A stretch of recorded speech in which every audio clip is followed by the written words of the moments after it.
Hello and welcome back to the unofficial Black Lamb and Gray Falcon audiobook companion. I am your travel guide, James Snyder.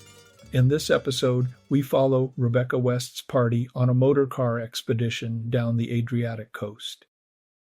Rebecca West travels by road from Dubrovnik along the Adriatic coast through Cavtat, Perast, and Kotor before returning via Gruda. A glance at a modern map produces some confusion.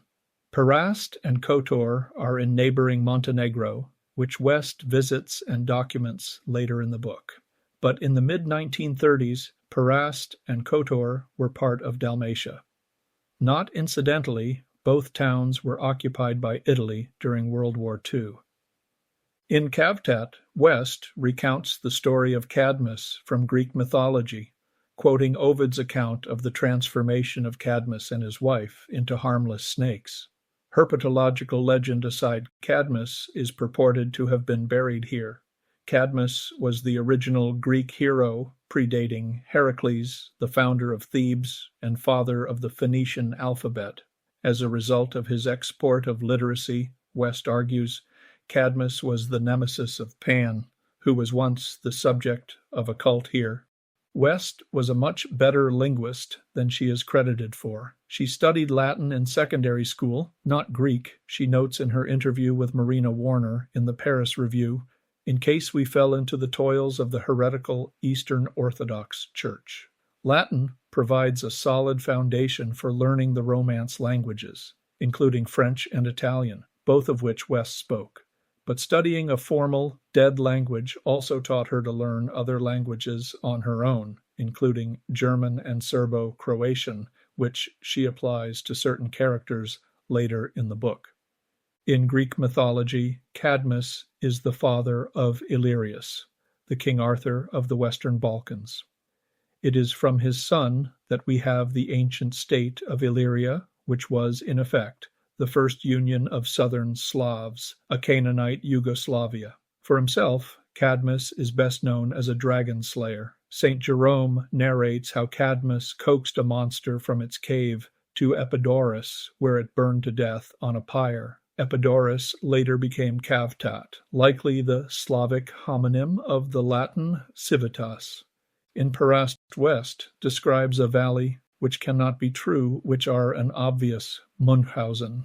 She is seeing the karst lake valleys created by the soluble sandstone foundation of the entire area. The lakes are crypto-depressions, that is, lower than sea level. The formations and spelunking are spectacular, but she also notes the lake valleys go through a seasonal transformation as they are full during winter, but drain during the spring to produce very rich bottomland for cultivation. In spring, she writes, an invisible presence pulls out a plug, and the water runs away through the limestone and out to sea. It is invisible but not unknown. There is a subterranean tunnel, hewn by hand during the Austro-Hungarian Regency, that empties the valley into the sea. She also describes the islands in the Bay of Kotor, including the inspiration for a piece of Gothic symbolist art, The Isle of the Dead, by Arnold Bucklin. The island of St. George itself, West discovers, is not nearly the camp tableau seen in the painting. It is a chaste, almost mathematical arrangement of austerely shaped stones and trees, she writes. Another minor drama unfolds as the boatman brings them to another island, where they are greeted by his emotional dog, with which West spends a little too much time sympathizing. But the dog's spectacle allows West to tee up a cut about cats and canines, leaving no question with which she identifies most. I blushed a little for the dog's abandonment, and was glad that no cat was by to sneer. Returning to Dubrovnik, they stop in Gruda to admire a trio of young girls, lovely as primroses in a wood. Pennies, pennies, they cried, laughing while we stared at them and adored them, West recounts. She gets into an argument with her driver after asking him for a few tenpence to give the girls. He is reluctant and finds the begging disgraceful. West writes, there was much to be said for his point of view. Indeed, he was entirely right and we were wrong.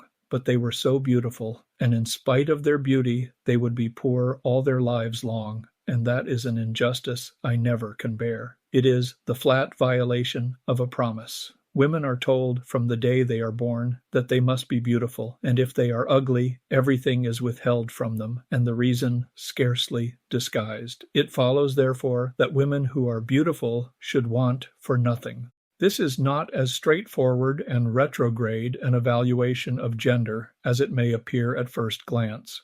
The social conditioning West describes is a fact in most societies, and her admiration for the girl's beauty is entirely genuine and consistent with her attitudes. Physical beauty as a yardstick of human worth is an uncomfortable idea. But West is arguing that poverty, as inescapable by the individual, is by far the greater injustice. How tenpence could possibly alter the girl's fate is left undiscussed, and their driver's comment as they leave the girls is even more revealing of their subordinate position in society. If they are encouraged to be impudent when they are so young, he says, what will they be like when they are old?